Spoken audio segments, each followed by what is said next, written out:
This is True North Story, the original podcast series. Learn, love, listen, live. Are you ready to discover your True North Story? With your hosts, Tama Fulton and John Hudson Masserol. You're born, you take shit. Get out in the world, you take more shit. Climb a little higher, take less shit. Till one day you're up in the rarefied atmosphere and you've forgotten what shit even looks like. Welcome to the layer cake, son.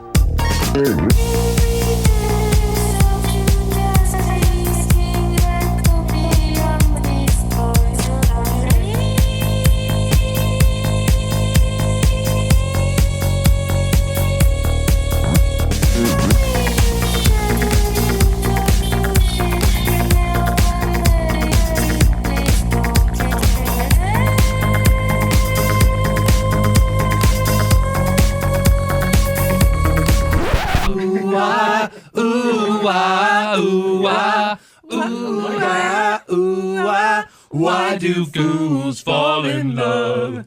Okay. Keep it fresh. We are just so thrilled to have Eddie Muller and Rosemarie Keenan. Hey. Vince Keenan and the duo otherwise known as Renee Patrick, along with John and I on True North Story. Yay! And the reason that we're all gathered here is why? We've got a film festival going on. Donuts, Top Pot Donuts for sure. But we've got a film festival going on in Seattle, the Noir City Seattle. And we've got our favorite cinephiles here to talk fun noir film and books and television shows and tribute to Robert Osborne and TCM. Yeah. So Eddie, let's start. Eddie is better known as the Czar of Noir, and Eddie has been. I'll take it. Yes, exactly. And so tell us a little bit about Noir City and. Just so that the audience can get a little feel for that, where where it goes and the background behind where it came from, just a little bit, so that people can be more familiar with that. Well, Noir City is a festival of film noir that I created. I don't know. I guess I don't know. It's a long story. Noir City actually was created in San Francisco. I was doing noir festivals in Hollywood for a couple of years before that, but it was San Francisco where we branded it Noir City, and that has become like the crown jewel of this enterprise. And out of the creation of the film festival, it was so surprisingly successful that we created a foundation, a nonprofit foundation, that uses the profits from the festival to rescue and restore movies that have sort of slipped between the cracks and maybe have disappeared or they're too damaged in whatever prints exist to be shown. So we take care of that. The Film Noir Foundation, which now presents the Noir City festivals, that's what they do. And you go to different cities and right. Yes. So, like obviously we're in Seattle, so we're in San Francisco, Hollywood, Seattle, Austin, Texas, Chicago, Washington, D.C., Silver Spring, Maryland. So people in other areas can be on the lookout for this. Yeah, at some point. Absolutely. And it's fun because we do have like regular attendees at these festivals who come from other places. Right, sure. And sure. It's become like a destination event. So we're here in Seattle, and it's fantastic because there's such a hardcore group that comes. Mm-hmm. I think I was talking to Sarah Wilke, the new executive director of SIFF, Seattle International Film Festival, which presents Noir City here in Seattle, and she said that this year, they had the highest number of all access passes of any festival. So we had sold passes to everything, which is a commitment. It's for sure, 7 consecutive days, and it's crazy to see how many people come to like every movie. Well, right, and as Tama, my co-host, and I can attest to, because we've been there every night, the attendance has been amazing. It's good, yeah. It's real. I mean, now obviously opening night was Asphalt Jungle, a double, twin bill with double. Double feature? Yeah, double feature. Thank you. I'm tongue-tied. It was so amazing. The Asphalt Jungle and Crisscross. 39 thefts, 33 burglaries, 18 robberies, 7 assaults, 5 morals offenses in the past 30 days. Quite a record even for the 4th Precinct, Lieutenant Dietrich. As things are, the only merchants safe from harm in your precinct are those who take wagers on the horses. I want to know why those parlors are still operating. I close them down, but they only open up again. You don't close them hard enough. That was pretty great. Although last night, when The Killing screened, the attendance for that was also phenomenal. We were blown away by how many people were at The Killing. Really? I would say that was, I've shown The Killing maybe 7 or 8 times in the course of my career doing this. That was the best screening of that film ever, was the one last night at the Egyptian in Seattle. Do you attribute any of that to Vince Keenan being the intro? Well, actually, I was the intro of that one. Vince held okay. the fort. Vince held the fort all afternoon when we showed Lady Killers and the League of Gentlemen. Yeah. But I attributed it to a perfect mix in the audience of people who knew and loved the film and people who had never seen it before. So the people who loved it were like creating the buzz. Like, this is, you're going to love this. It's great. This film, there's so much cool stuff in this movie. And that got them, the newbies, primed for this movie. And everything just worked perfectly. Wow. Plus, I think Greer had something to do with it. Yes, that helped. Our Ms. Noir City, we're known for our very striking and provocative posters that we do for the festival. Very tasteful. Very We want to tasteful. stress that. Yes. Visually stimulating. Yes. And there's nothing wrong with being sexy as long as you don't step over the line, And but Greer came out and performed last night before the movie and set a very nice tone, I thought, for the evening's events. So that was good. So it's nice, We try to put on a show.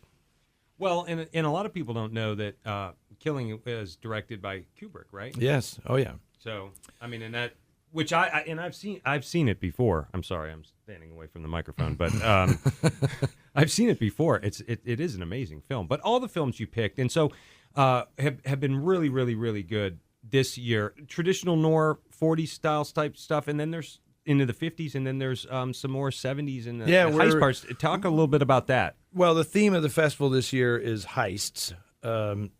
Heists, holdups, and schemes gone awry. And I didn't want to be stuck in the classic era because I really felt like if we're going for a week, by the time you get to day 4 or 5, if they're all in black and white and they're all kind of similar, then people are going to say, wait a second, I think I've seen this movie before, right? It would literally be like watching, in 1952, nothing but the same movie over and over again, so it's like, why?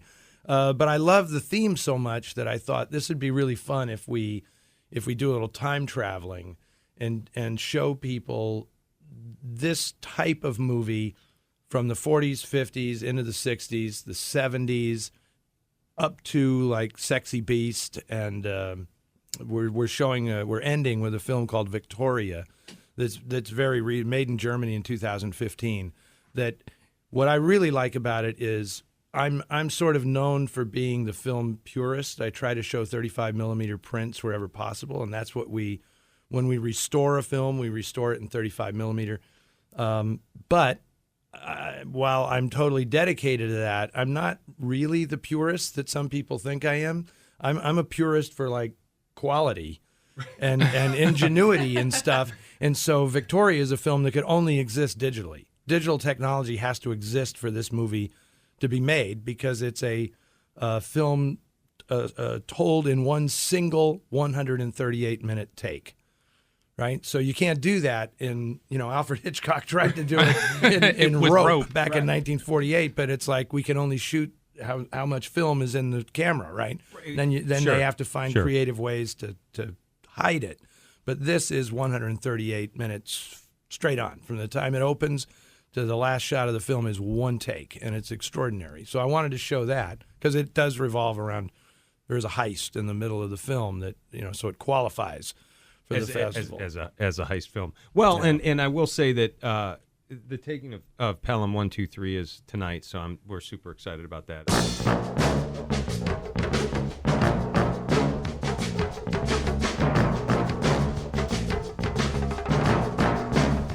That was great, and I showed that in San Francisco last month. Yeah, and one of the things that's one of the few great things about getting older is that you introduce a film and you say, so how many people have never seen this movie? And like 3/4 of the audience the number raises their hand, and it's like, wow, I am getting old, But Pelham 1, 2, 3 just blows people away. I believe it is Vince Keenan's favorite movie of all time. Okay. Yeah, Yes. All right. Tell us a little bit about that, Vince. What makes it your favorite?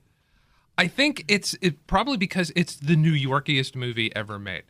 I'm from New York originally, and if you want a perfect time capsule, an example of what it is like to live a day in New York, that's what it is. To me, it's everything. Your subway car gets hijacked. Yeah, but no, it's just the general vibe of that movie. Like every second of every day in New York is an ordeal.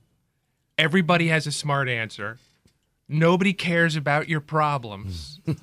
But ultimately, everybody realizes we're all kind of in this together. And at the end of the day, you realize there's nowhere else you would rather be. That's kind of the New York vibe. I also love the fact that you watch this movie and you know that everyone involved with wrapping this case up at the end of the day, they all got on the subway to go home. Yes. That's classic. Oh, that's awesome. It is a great film. In fact, how odd that tonight it's Noir City and we have a Walter Matthau double bill, right? It's 'cause we're showing it with Charlie Varick, and which he made like the next year, I think. Yes. Walter Matthau was having a major renaissance as a leading man, a surprise leading man in the early 70s. That's what I was going to ask, because that's so atypical Walter Matthau, at least for, at that time. Yeah, from the 50s through Right. the 60s and everything, he was a character actor, Right. and then all of a sudden it was like, he's the guy. Put him in front of the camera, I don't even want to throw this out, but as a child of the 70s, need I mention the Bad News Bears? So I love that. I love that movie. Yeah. Lupus. You got it. You got it. So, Eddie, I just want to touch on this a little bit, and then we'll talk about Design for Dying, and Renee Patrick will talk about your new show on TCM, and we'll talk a little bit about that. But just real quick, you touched on this in the film festival the other night that I thought was really just something I wanted to touch on. How, the millennials, I saw you give a young person a DVD in the crowd. How do we get younger people really involved in embracing classic cinema and, just the storytelling and the craftsmanship that went into making and getting them interested beyond the 15-second attention span or something? I'm going to say it's easy, but it's not easy, but you make it relevant. I mean, that's what you have to do. You have to provide a context for these movies that ties it into today, right? Which is one of the reasons why, like with this festival, I'm doing this little time travel thing where it's like, see, we're leading up to these new movies. So do you understand that there is a continuum here? This is where it started. This is what it was transformed into. This is where we're at now, and it's going to become something else. I mean, in all seriousness, I didn't do this, but if you're doing heist movies and stuff, you could like consider a Mission Impossible movie kind of a heist movie. It's not my thing, and the reason is because I'm into ordinary people who suddenly do these extraordinary things as opposed to like the team of super secret agents who go in and the Mission Impossible movies are more like superhero movies than they are like film noir or something, Sure. But that's how you do it, and up here in Seattle I've gone to schools, to high schools, and Cornish, the art school over here, and I've talked about this, and honestly, if you talk to a classroom of big classrooms now in high school, like 35 kids or something, if you can recognize that you're actually getting through to like 5 of those kids, that's pretty good. That's actually pretty good. That's a good rate of return. That is a good rate of return for this stuff. And you can immediately tell who they are, Wow. And how appreciative they are that somebody that looks like me, because, so when I go to the high schools, they all think, oh, shit. They cheese it, the cops, you know. they think I'm the FBI or something, you know. Who's this guy in this suit and tie coming into the school? Locker right? check. Yeah, locker check, you know. But then, you know, I give him the spiel, you know. I always pick like the sexiest clips from the old movies to say, this is how this had to be done back then, and explain why. You know, there was a production code. You couldn't actually show things on a movie screen, you know? Right. And that fascinates these kids. Like, really? Like, how did that happen? And why did it change, you know? I mean, generally when I talk to kids in small groups, the best way to talk about old movies is to talk about the production code and explain to them why you think these movies are corny. Mm-hmm. And the reason they're corny is because there was a production code where you couldn't just come out and say what was happening here, right? Right. And they actually find that really fascinating. And it engages their brain. And it's like, so why did it change? What happened that changed it? And as soon as you do that, it's history.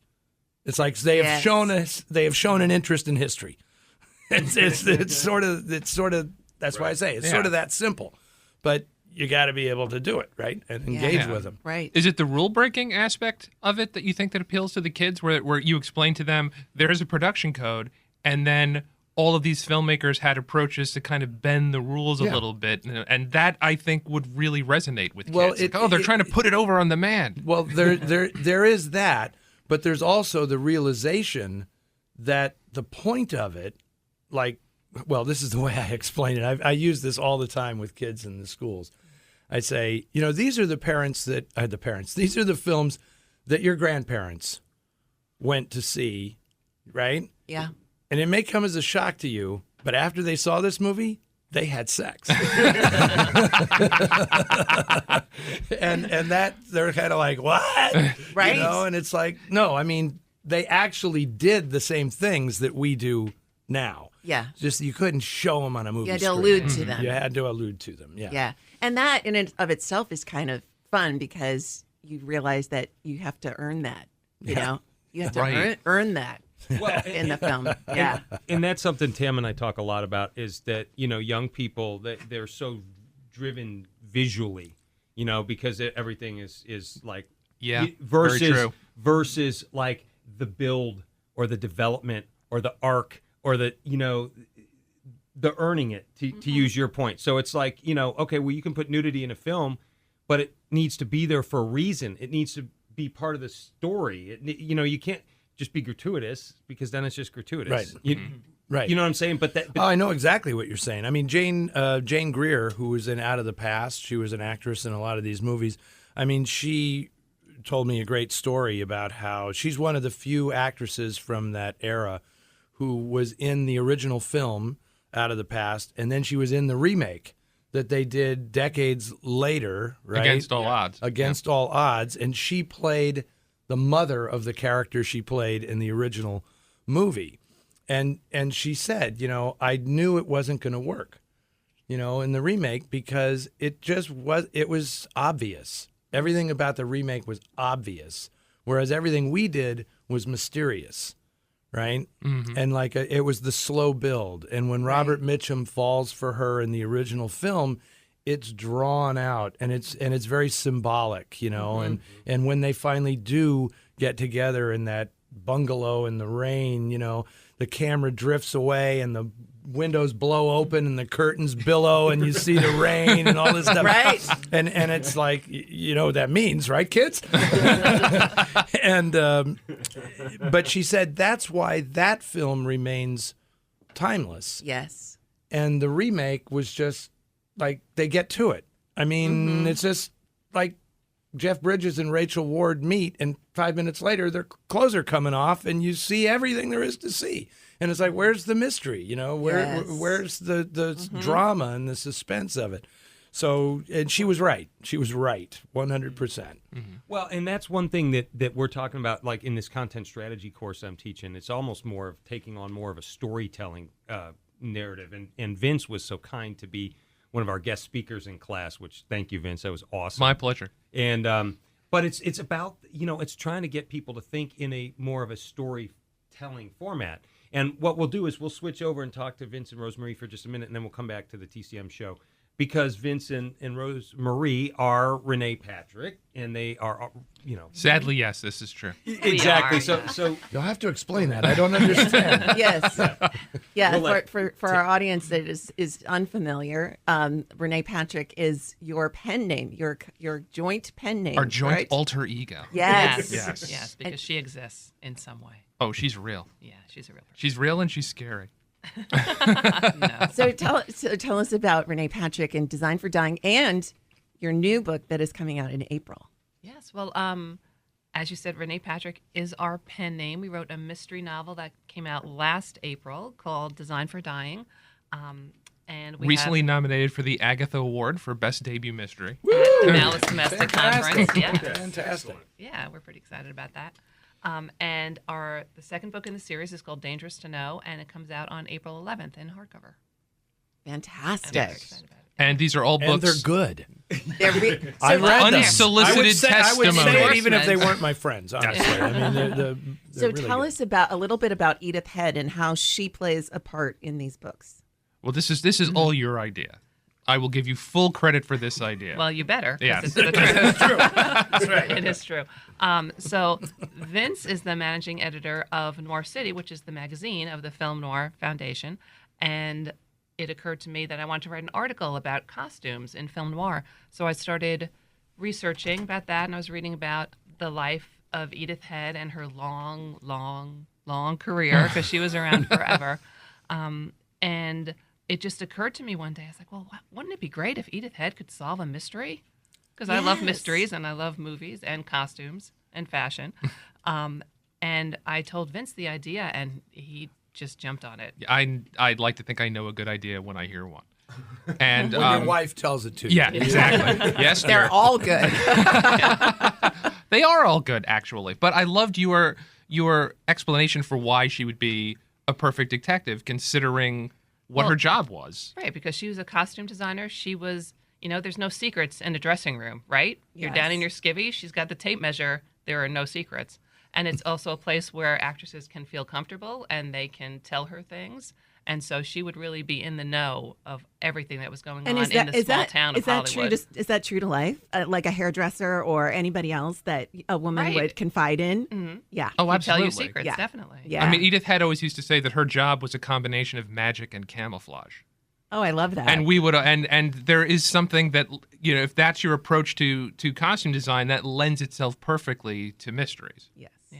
So is there a scene in the new book, which I haven't read, the new one, That's right. Is there a scene in there where she is dressing someone and finds a wound? Ooh. That's like No, we're part going to of put that in the mystery. next book. Yeah. Okay, all right. That's a Very great good. idea. Yes, That's a good one. That's in the Good. proposal, I believe, for the Oh, rest of the yes, series. course, yeah. What a good idea. that's fantastic. Great idea. Yeah. Absolutely. And so so Design for Dying, she's got one mystery solved. And Yes. so now she's and does that book kind of lead us into the beginning of the next? Definitely. Yes. But I want to clarify that it's not just Edith Head. There's another Oh, character that Yes. you She created has, that's very she has important a to the very series. important person that she works with. Yes, because the one thing that we know about Edith Head, based on all of our research, is she worked constantly. So it's not like she could suddenly, Stop designing. drop the pins and needles and say, well, now I have to run out to the Trocadero and chase down a lead. I have to have someone who can do that for Yes. me. Right. So this is the other we came up with character. another character, Lillian Frost, who has moved from New York City to Hollywood. She won a beauty contest and decided that she was not going to make a good actress at all. She considers herself the worst actress ever. With good reason. Well, yes. Yes. And she was working in a department store, and in Design for Dying, she gets caught up in this mystery that involves Edith Head. And, from then on, the two of them will be working together. Ongoing. She continues to. Oh, yes. Right. She They're- can run around and follow up leads. We always say it's like Nero Wolfe in Hollywood, where Edith is Nero Wolfe and Lillian is her Archie Goodwin. I love The that. wisecracking leg woman. Uh-huh. Yes. So should you be as successful as Rex Stout Yes. in writing these books? Right. Not Wow. good. Aim high. Yeah. Yes. Exactly. 50 Have you, series have you or got like 180 books in you or whatever it is that Rex Stout? Oh, yeah. You don't want to know how many of these we're okay, ready good. to do. Yeah, you know, remember Tam and I were just talking about the Nancy Drew and the Hardy Boys, and you know how like when we were growing up, they would number the books, and I think they got into like hundreds. Oh, yeah, definitely easily. for You know what I mean? those, Just yeah. and it was the Hardy Boys. You know, the Hardy Boys discover the treasure of the sunken blah blah blah. And then Yeah. it's like the next book and the next book. And I'm like, how many? I remember as a kid, I'm like, how many of the who's? And it was the same woman, right? Writing both It was Nancy Drew and the Hardy It was a Boys. house name, It was so a they would house- just cycle yeah, different yeah. writers From the through. house, yeah. Okay. Yeah. The ones that I would read that were, and now that I think about it, they're a huge influence, I think, on the Renee Patrick books, are the Alfred Hitchcock and the Three Investigators books, Yeah. which I loved because Alfred Hitchcock would write an introduction very much in the vein of the Alfred Hitchcock Presents show. And then in the last chapter, which is typically where you wrap everything up, the boys would all go to Universal Pictures and onto the lot and meet Hitch in his office, and Hitch would ask them how they solved the crime. Wow. Classic. And I devoured these things when I was a kid. It's like, the Hardy Boys, I've grown out of that. Yeah. The Three Investigators are where it's at. Well, and to out myself, when they turned that into a TV show, and who it was, you remember Parker Stevenson And Sean Cassidy. Yes, Yes. played the two heart. Cassidy, yeah. That And then they would trade Kinda off ruined with it for me. Nancy Drew, and it was Pamela Sue Martin. Oh, Yeah. I liked those. Those Yeah. were good. those were good. Yeah. And for I those have of to- you young people, you have to look up Parker. Look these people. Google these people. This is True North Story, the original podcast series. And now, back to the program.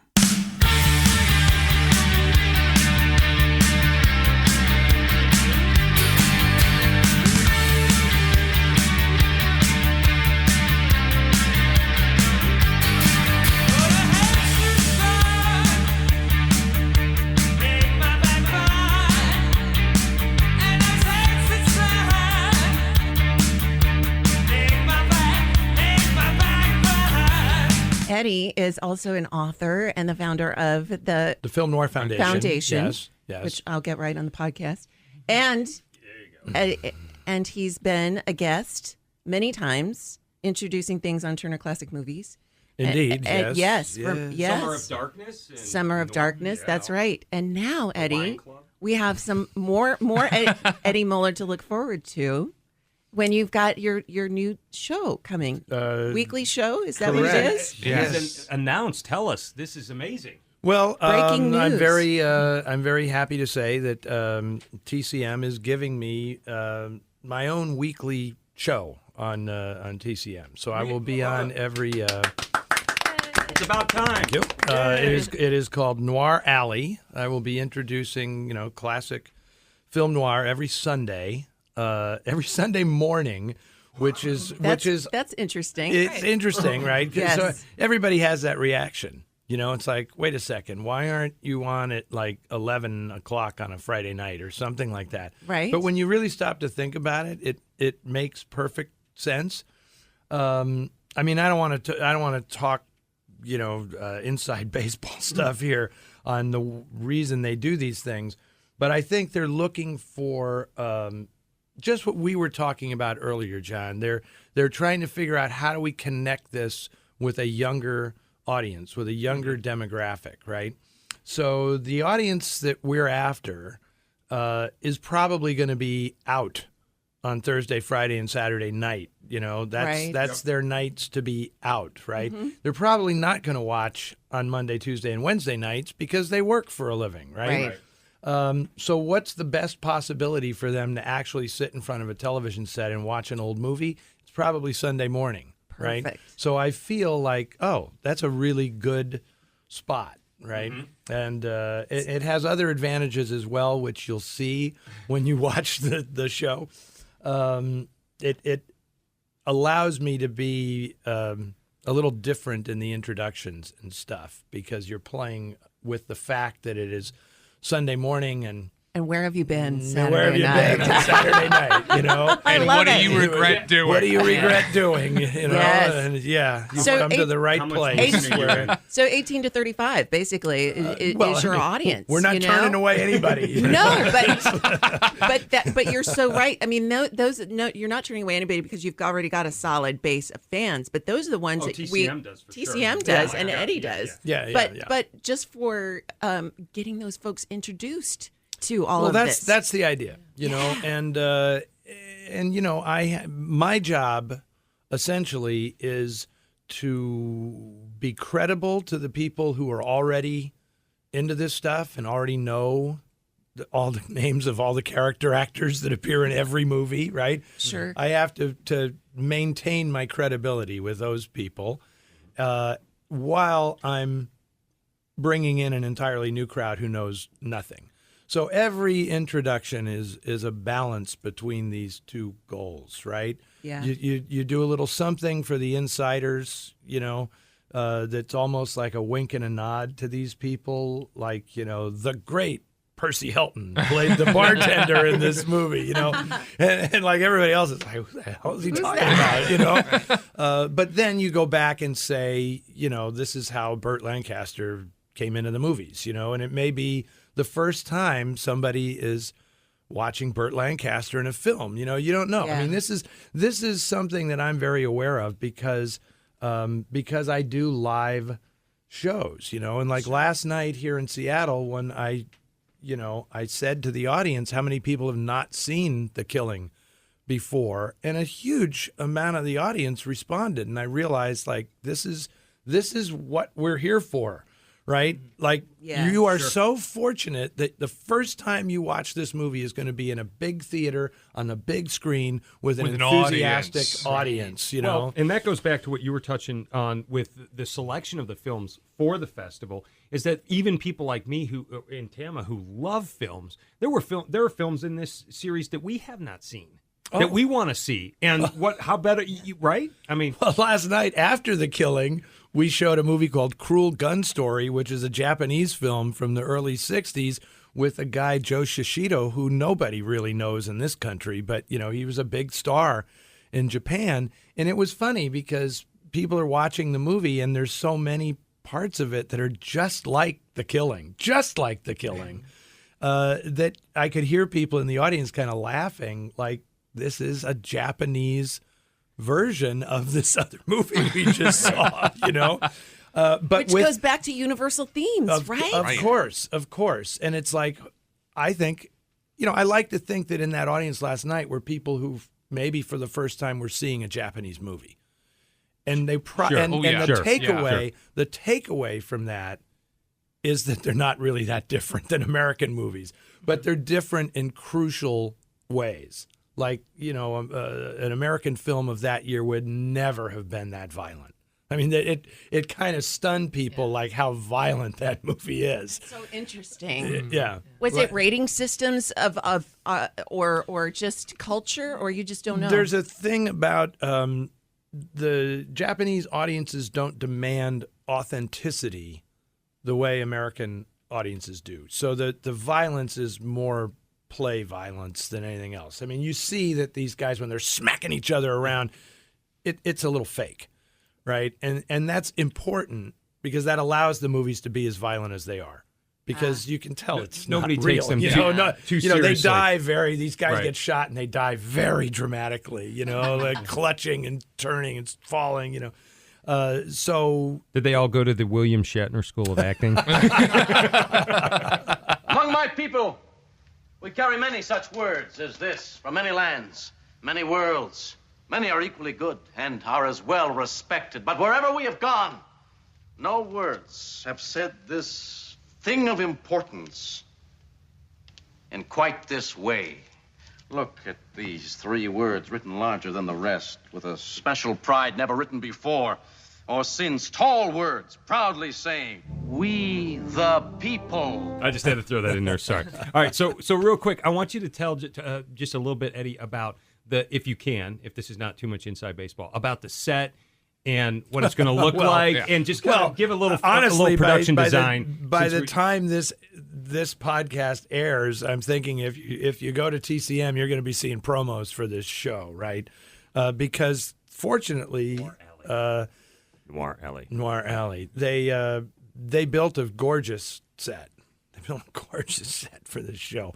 I feel like if you're familiar with the Bradbury Building in downtown Los Angeles, which has been in a lot of film noir movies, I feel like I'm operating in the secret penthouse apartment at the top of the Bradbury Building. That's just what this feels like. You know, I have an elevator on my set. Wow. It's pretty awesome. That's so cool. Yeah, and of course there's a bar. Of course. That was written in my contract. Everybody, gotta be a bar. Yeah, that was non-negotiable. yes, and everybody needs a little hair on the dog, right? Yeah. You have no idea. Yeah. You have no idea. So, and you tell us a little bit about your wardrobe. I mean, here we've got Edith Head's. Yeah, I know. Yeah, This is- exactly. Yeah, Let's hear about Rosemarie and this. I were talking about that because, it's great. One of the great perks of this is that, it's funny when you do this kind of stuff, which is new to me, right? I mean, I've done public stuff for years and years, but it's all like my own clothes and everything. You know, I am sort of my own brand in a sense, you know. Right. And what was great is that TCM I said, so what do you want me to wear? I mean, which of my my voluminous Many wardrobe do you want? And they said, oh, no. We're providing the wardrobe because all the clothes stay at the studio, right? And what's really cool is the clothes will travel with me. Like when I do the TCM Classic Film Festival in LA, nice. they actually Oh, my ship the goodness. wardrobe for me to wear so that people will see the same guy in the same clothes that they saw on television, right? Sure. But it was really fun because I went down early. We shoot the whole thing in Atlanta, and I went down early and worked with Holly, the wardrobe woman there. And, I went in on a Saturday, and they had a whole rack. It was like, I imagined Edith, like, I wanted to see Edith walk out and say, oh, let me help this man. And we kind of went through and chose what I would wear. And then it was really great fun. Rose knows that, I get this kind of stuff. Right. Yeah. And so, like, you'd try on an outfit and then you'd be photographed on the set. And then it would be like all the way to the top. It was like thumbs up or thumbs down. Do we like this look or don't we like this look? What does Mr. Zanuck think of Yeah, the suit? exactly. What does Mr. Zanuck think of the suit? And it's easier now that's because just you what can it was just like. email the digital picture. But I in mean, that's Edith's how day, fast it was. That's how Right. fast it was. Yeah. So it was like they take my picture with an iPhone, and then Well, no, you're on set, lit and everything. yeah, right? yeah, So yeah. it's- The whole it's like, crew this was is how there. you're gonna They look. came in and lit the whole thing just for the wardrobe test, and then the picture would be sent to the people who were Powers making that the be. powers that be. In the real secret penthouse. Yeah. And then they would say, well, you like to think so, but in this day and age, everything is so decentralized. I imagine that, they're like in their car and like looking at a text message and like, yeah, good, and then once the vote was in, like, we like that suit, then I was able to go back in and have it tailored, precisely for me. Wow. And now we have like my wardrobe. Accessories too, fedoras and all We that. haven't gone that far yet. Uh-huh. I am indoors, and I am a Okay. stickler for reality. Like, I Yes. would not wear a hat indoors, so Correct. I'm Right. but it was really, really a tremendous amount of fun. A number of ties and pocket squares you see on the show are mine. Oh, okay. I mean, That's a got fun my- little Easter egg for us. yes. What I want to know, though, is will you experiment with neckwear? Will we see, say, a propeller bow tie at some point? We'll see. I mean, it would have to be for it would have to be for a Humphrey Bogart film, Yes. right? Then again, why wear a bow tie against Humphrey Bogart, who is the man who wore a bow tie better than anyone in the history of the world? So it's like I can only look inferior in comparison. Yeah, it's kind of like, why mess with perfection? Exactly. I would like an unknotted bow tie, though. I'm working on that. Yeah. It is Sunday morning. Yes. Vince. The perfect time for unknotted bow ties. Yes. Now, what I want to know is on that bar, is there going to be real liquids in the bottles, and what are like? Are you going to have because obviously we know Eddie. What are you saying, John? No. I'm just saying. We'll leave something to the imagination. Excellent. John. Excellent. Yes. I love it. So, and when does the show air officially? When can people? Starts March 5th. March 5th. March 5th is the inaugural episode of the show, and then it runs. Mark it down in your calendars. Set your alarm clocks. Set the alarm clock. That's gonna be the hard part. Set your TiVo, your TiVo recorder. Exactly, because that counts in ratings too. Now they're figuring out ways to do that, right? What's interesting is TCM does not have ratings. That's right. That's right. Because they don't have outside advertising. Right. Which is the reason. Which is the reason that ratings exist. Right. It's to set ad rates. Yep. I mean, they want to know how many households are watching this at a given time, so that the network can set the ad rates for the people who advertise. So TCM has never been subject to ratings, which is a fascinating thing. So it's sometimes hard to gauge, who's watching. I don't want to speak for the network, because I am not like a network executive, but I mean, as somebody who is fascinated in the fact that TCM is now the official gatekeeper of American movie history, right? They're it. And, absolutely. They're like our national repertory theater. Exactly. Yeah. Yes. For so sure. It's interesting to know that they are successful because they don't have advertising. Right. And the minute they do what American Movie Classics did, which was decide we got to make some money here, let's show some commercials, it's over. It's over. Right. For sure. Right? For sure. They can't do it. They just can't do it. No. And so they have to figure out some way to monetize the operation, and B, do it in such a way that they're really doing it to find out information about their audience that they don't get in the normal channels that other TV networks do because of the rating system and stuff. They have to be a little more creative. They need to. We're trying very, very hard. I can now say we, I guess. We're trying very, very hard to be interactive.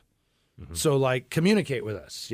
So social media is really important, and the some of the hardcore people kind of scoff, the wine club, because I've done spots for the wine club, and some people think it's there's a mixed reaction to that. It's really weird and everything, but it's important, because it's a way of connecting directly with the audience to know what is the level of interest and commitment and involvement and honestly, brand loyalty, if you want to call it that. And I hate using all these marketing buzzwords for this stuff, but it is really, really important, because it's vital to the survival of the network to understand who's watching. Well, who's actually watching, right? This. In that, it's really interesting because when Eddie and Vince and Rosemarie came into the studio, I have a couple of vintage TCM retro diner style mugs that I've been able to procure over the years on eBay. And that's another potential avenue for monetization.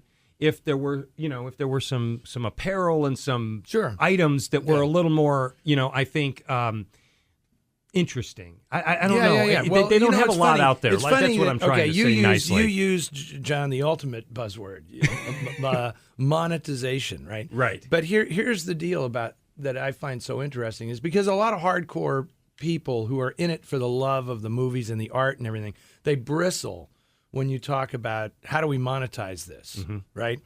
And the reality is, the last time I checked, this was like a capitalist society that we lived in, right? Right. And when I hear, part of me bristles as well. Sure. That shouldn't be what we're talking about, right? But it's survival. It's survival. That's what's going to keep this stuff on the air and in front of people and allow them to pay to restore movies. And I know this firsthand. This is, I have to be a showman to go out there and raise the money to find and restore the movies, and all of this stuff has to coexist, So yes, they do the wine club. Yes, you're going to see Noir Alley merchandise. I'm positive you're going to see. Cannot wait for that. Yeah. And it's Put us like, down for one of everything. I hope it's Exactly. some nice barware. there we go. Some cigarette cases or something. I don't know, but all that great stuff you see in the movies. But that's see. Here's the thing. That's all part of the brand. Like people associate. This is what we're finding out with. Like I try and tell my content strategy class. It's like you can't just write content and expect people to come. It's like storytelling. You have to earn it, and the brand has to earn it, and the brand has to develop the loyal following. And then once you do that, like me.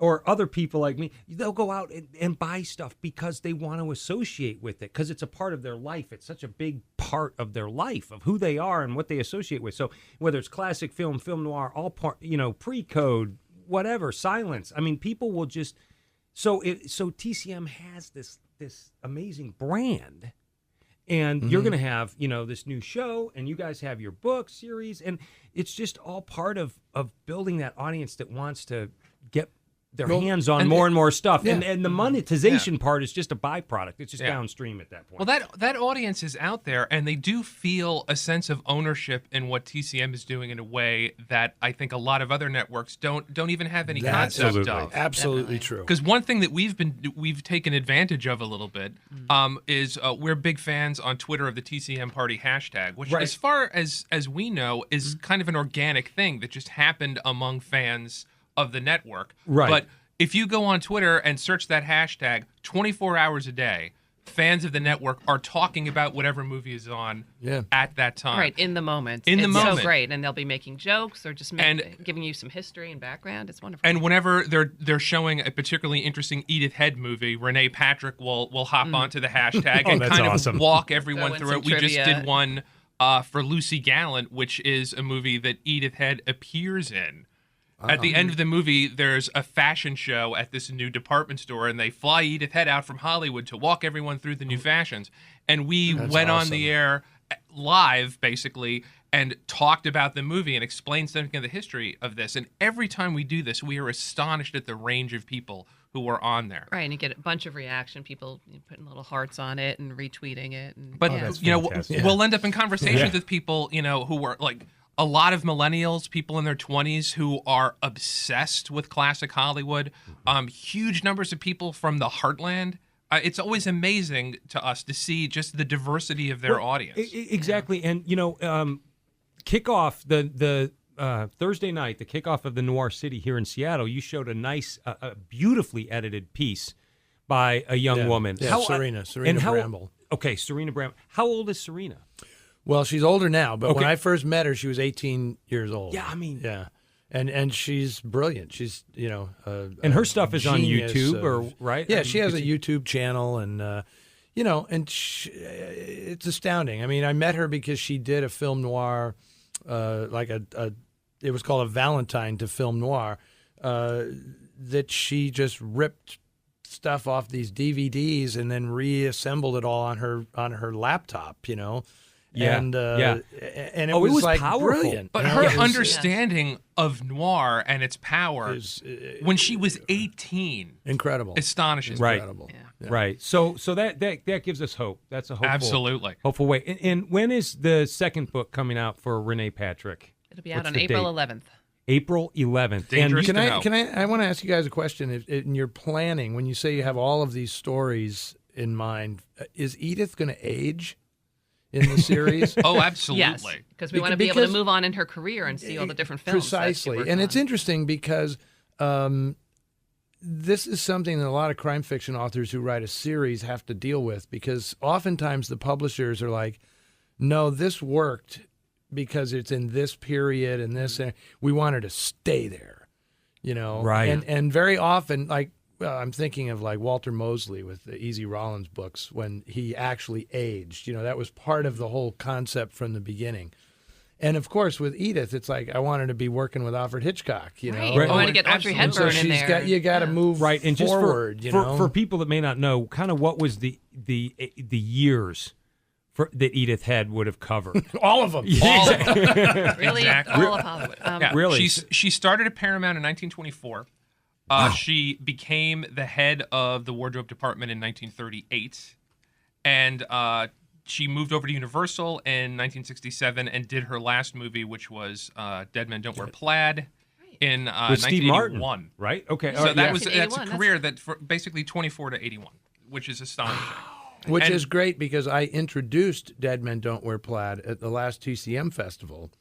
And it was awesome because the movie, they cut the old film clips in with the newly shot Steve Martin stuff, and she designed the clothes in both of them.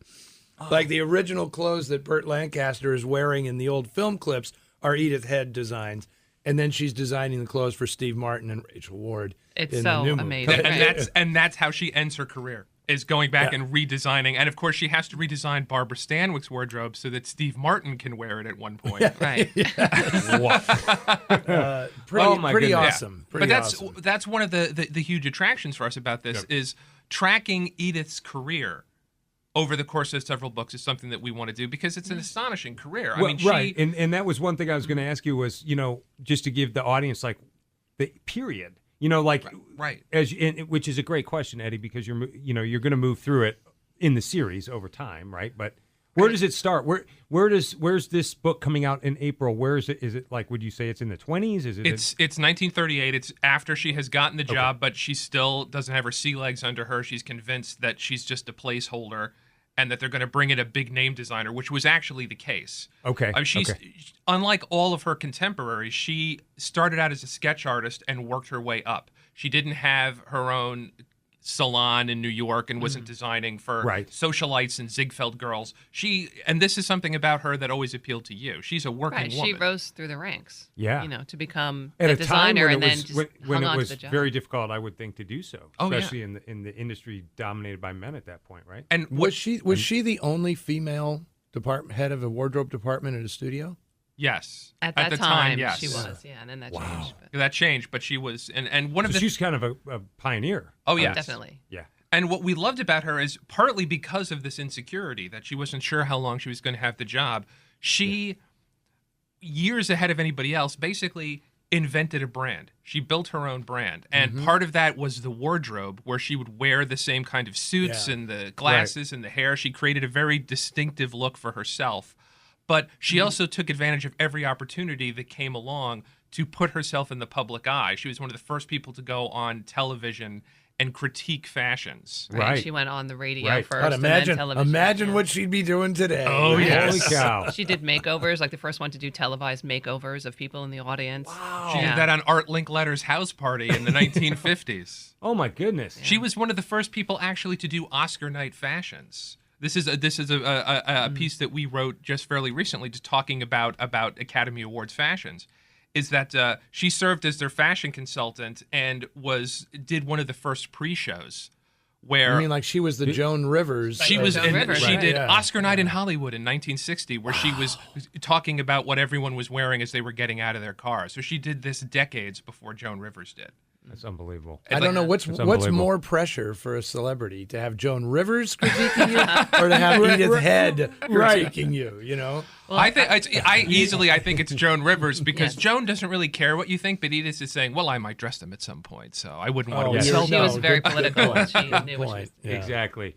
So real quick, and we'll wrap up because there is Noir to be seen here later this afternoon. I'm going straight to the theater to introduce movies. Exactly. So we'll wrap up. But just real quick, Eddie, you've got the show is airing Nightmare Alley March 5th. Noir Alley. Noir Alley. Thank you. You may see Nightmare Alley. Nightmare Alley Yes. on Noir Alley. Yeah. Yes. We were just talking about March that. March 5th. March 5th is the debut show. Okay. Yes. And then when is the next Noir City and where is it? The next one is Noir City Hollywood, which will start March 24th. Okay. At the in Egyptian LA? Theater. It's the Egyptian Theater in Seattle and the Egyptian Theater in Los Angeles. Oh, in Los Angeles. Yeah, very cool. Very cool. On Hollywood Boulevard. And we'll do that. And then when that's over, I move right into the TCM Classic Film Festival that is in the same venue. So it's I spend a lot of time in the green room. Exactly. And are Vince and Rosemarie, are you going to be at the TCM Film Festival this year in LA? Trying to make that happen. Yes, we would very much like to be. Please. We will be at the Noir City Festival in LA. Okay. Yes. Okay. All right. Because we're celebrating opening night. We're going to show This Gun for Hire. It's the 75th anniversary of this gun for hire, made in 1942. The picture that really, blew up Alan Ladd and Veronica Lake as like the biggest screen team of the 40s. Both of them dressed by Edith Head. Wow, fantastic. With some of her wildest costumes. Yes, on display. Veronica Lake This was is a great movie. Yeah. was a good all model 4'11". Yeah. But anyway, we so Tam and I so appreciate. I don't know where my co-host is. I think she's on air actually, but I saw her passed out under the table. It was at it. Yeah, I know it was a rough Saturday night. But anyway, we so appreciate you guys, and Tam and I are going to be at the TCM Film Festival in April. Oh, great! So Fantastic. we're booked. So we're going to get there. So you guys need to get there. We really hope we will be. And your book is coming out April 11th. Yes, Designed for Dying in paperback, out March 7th, and then the new book, Dangerous to Know, April 11th. And you can find those at all your regular bookstores. Anywhere where you fine can books buy are them. sold. Where fine books are sold. And All also right. ours. Yes, exactly. Well, thank you guys very much. You're the best. Thank you. We love Thank you, A John. pleasure, And pleasure, Tama. John and Tama. Yes. All right. True North Story. True North Story, the series. Thank you for listening to True North Story, the series. Follow us on Twitter @True North Story. And tune in next time for another True North Story.